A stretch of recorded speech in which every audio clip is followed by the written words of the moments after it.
આગામી સ્થાનિક સ્વરાજ્યની ચૂંટણીઓને લઈને છોટાઉદેપુર જિલ્લાના રાજકારણમાં ગરમાવો આવ્યો છે। ગુજરાત વિધાનસભાના પૂર્વ વિપક્ષી નેતા સુખરામ રાઠવાએ એક મહત્વનું નિવેદન આપતા સ્પષ્ટ કર્યું છે કે તેઓ કોંગ્રેસના એક નિષ્ઠાવાન સૈનિક છે અને જિલ્લામાં કોંગ્રેસની બેઠકો જીતાડવા માટે ખડે પગે રહેશે। સૌથી મોટી જાહેરાત કરતા તેમણે જણાવ્યું હતું કે તેમના પરિવાર કે ઘરનો કોઈ પણ સભ્ય આ વખતે ચૂંટણી લડશે નહીં। જો ગ્રામજનો કે કાર્યકરો સામેથી આવીને માંગણી કરશે તો પણ તેઓ અન્ય પ્રતિભાશાળી યુવાનને તક આપવાનું પસંદ કરશે। સુખરામ રાઠવાએ ઉમેર્યું કે તેમની મુખ્ય ઉદ્દેશ્ય પાર્ટીનો પ્રચાર કરી કોંગ્રેસના ઉમેદવારોને વિજયી બનાવવાનો છે।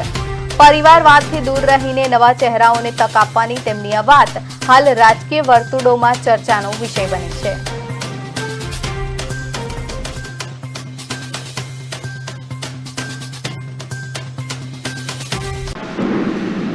કે મેં જાહેરાત કરેલી છે, મારા કુટુંબમાંથી કોઈ ચૂંટણી લડવાનું નથી। આ તમને કહી દઉં, સામેથી જે તે ગામના માણસો આવીને કહે છે કે તમે તમારા ઘરમાંથી અગાઉ તાલુકા પંચાયત 5 વર્ષ સુધી શાસન કરી ગયા, મારો દીકરો તાલુકા પંચાયતનો સભ્ય અત્યારે હયાત હતો, અત્યારે માજી થયો, એની ડિમાન્ડ હોઈ છતાં પણ અમે બીજા યુવાનોને તક આપવા માટે અમે આ સ્થાનિક ચૂંટણીમાં પડતા નથી, પણ કોંગ્રેસનું કામ દિલથી તન મન ધનથી કરવા માટે બંધાયેલો છું।